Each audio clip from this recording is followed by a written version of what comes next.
जब शिकारी खुद अपने बिछाए जाल में फंस जाए तो उसकी छटपटाहट देखने लायक होती है। क्या आपने कभी सोचा है कि दशकों तक दूसरों के घर में आग लगाने वाला मुल्क आज खुद राख के ढेर में तब्दील हो रहा है? आखिर क्यों एक न्यूक्लियर पावर नेशन अपनी ही सीमाओं के भीतर एक खौफनाक इंटरनल क्राइसिस के मुहाने पर खड़ा है, और कैसे बिना कोई बड़ा शोर मचाए भारत ने एक ऐसी साइलेंट डिप्लोमेसी का चक्रव्यूह रचा है जिसके अंदर फंस कर के हमारा पड़ोसी देश पाकिस्तान और उसका पूरा सिस्टम अब अपनी आखिरी सांसें गिन रहा है।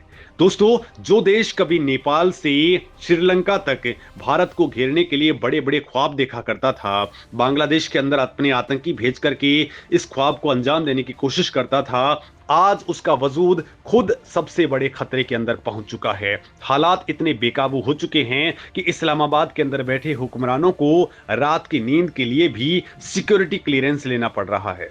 और दोस्तों, बड़ी बात यह है कि इसी वक्त पाकिस्तान के प्रधानमंत्री शहबाज शरीफ ने सेना के आला अधिकारियों के साथ में एक इमरजेंसी मीटिंग की है। बाहर से देखने पर यह एक रूटीन सिक्योरिटी रिव्यू लग रही थी, लेकिन अंदर की हकीकत यह थी कि यह एक चरम हताशा का सिग्नल था। शहबाज शरीफ ने खुलेआम ऐलान किया है कि सरकार और देश की जनता आंतरिक और बाहरी खतरों से निपटने के लिए सेना के साथ में कंधे से कंधा मिलाकर के चलेगी। लेकिन दोस्तों, यहां पर सबसे बड़ा सवाल यह है कि इतनी बड़ी सेना को अचानक इस तरह से पब्लिक सपोर्ट और राजनीतिक बैकअप की जरूरत ही क्यों आन पड़ रही है? तो इसका जवाब है एक साथ दो मोर्चों के ऊपर खुली बगावत और कंट्रोल का पूरी तरह से खत्म हो जाना। अगर हम पाकिस्तान के पश्चिमी मोर्चे की तरफ नजर डालें तो उसके दो सबसे बड़े सूबे बलूचिस्तान और खैबर पख्तूनख्वा अब इस्लामाबाद के कंट्रोल से पूरी तरह से बाहर जा चुके हैं। बलूचिस्तान के अंदर बगावत का ज्वालामुखी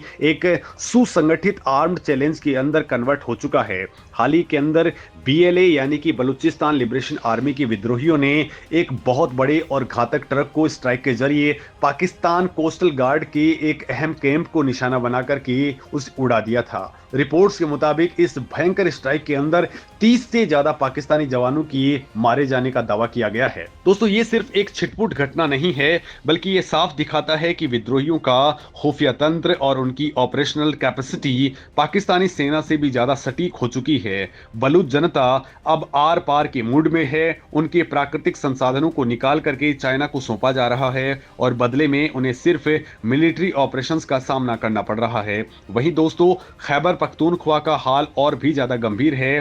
टीटीपी जैसे हिंसक समूह ने कई इलाकों के अंदर अपनी पैरेलल गवर्नमेंट यानी कि समानांतर सरकार बना ली है। ग्राउंड रिपोर्ट्स बताती हैं कि हालात इतने खराब हैं कि पाकिस्तानी पुलिस और सेना के जवान अपने ही बेस से बाहर निकलने में खौफ खा रहे हैं। दोस्तों, जो हिंसक तरीके और प्रॉक्सी नेटवर्क्स पाकिस्तान ने कभी रीजनल पावर बैलेंस बिगाड़ने के लिए इस्तेमाल किए थे, आज वही नेटवर्क खैबर पख्तूनख्वा के अंदर पाकिस्तानी स्टेट के खिलाफ सबसे बड़ा सिक्योरिटी रिस्क बन चुके हैं। वहीं दोस्तों, एक वक्त था जब इस्लामाबाद के अंदर बैठे रणनीतिकारों को लगता था कि अफगानिस्तान के अंदर तालिबान के आने से उन्हें स्ट्रेटेजिक डेप्थ मिलेगी, लेकिन ये उनका भ्रम साबित हुआ। जिस तालिबान के सत्ता में आने पर पाकिस्तानी जनरलों ने खुलेआम जश्न मनाया था, आज वही उनके लिए भस्मासुर बन चुका है। डूरंड लाइन के ऊपर लगातार हिंसक टकराव हो रहा है। पाकिस्तानी वायुसेना ने जब बॉर्डर पार करके एयर स्ट्राइक्स की तो तालिबान ने सीमा पर ऐसी विनाशकारी पलटवार किया कि पाकिस्तानी फौज को पीछे हटना पड़ा है। तालिबान ने दो टूक शब्दों के अंदर कह दिया है कि पाकिस्तान अपनी आंतरिक नाकामियों का ठीकरा काबुल के ऊपर ना फोड़े और ये उनकी लोकल समस्या है। दोस्तों, एक तरफ पश्चिम के अंदर ये विनाश का मंजर है तो दूसरी तरफ पूर्व के अंदर भारत ने एक ऐसा खौफनाक सन्नाटा खींच दिया है जिसने रावलपिंडी का प्रेशर पॉइंट बढ़ा दिया है। दोस्तों, पिछले साल अप्रैल के अंदर पाकिस्तान की ओर से पहलगाम में हुए हमले के बाद से भारत ने जो रुख अपनाया है वो पाकिस्तान के लिए एक बहुत बड़ा सदमा है। भारत अब रिएक्शन देने वाला देश नहीं है, बल्कि पाकिस्तान में घुस करके उसका इक्वेशन बदलने वाला देश बन चुका है। पिछले साल मई की शुरुआत के अंदर भारत की तरफ से जो सटीक और मारक कार्रवाई की गई उसने साफ कर दिया कि नया भारत घर में घुस करके हिसाब किताब बराबर करने का मादा रखता है। दोस्तों, 4 दिनों के उस तीखे सैन्य टकराव ने पाकिस्तानी सेना के मनोबल को पूरी तरह से डैमेज करके रख दिया है। 10 मई को जब पाकिस्तान ने खुद बैक चैनल से संपर्क किया तब जाकर के युद्ध विराम पर सहमति बनी थी, लेकिन भारत ने अपनी स्ट्रेटेजिक पकड़ को बिल्कुल भी ढीला नहीं किया है। और दोस्तों, यहीं से शुरू होता है भारत का सबसे बड़ा मास्टर स्ट्रोक। आज के समय में हथियारों से भी ज्यादा मारक साबित हो रहा है भारत का जल अस्त्र।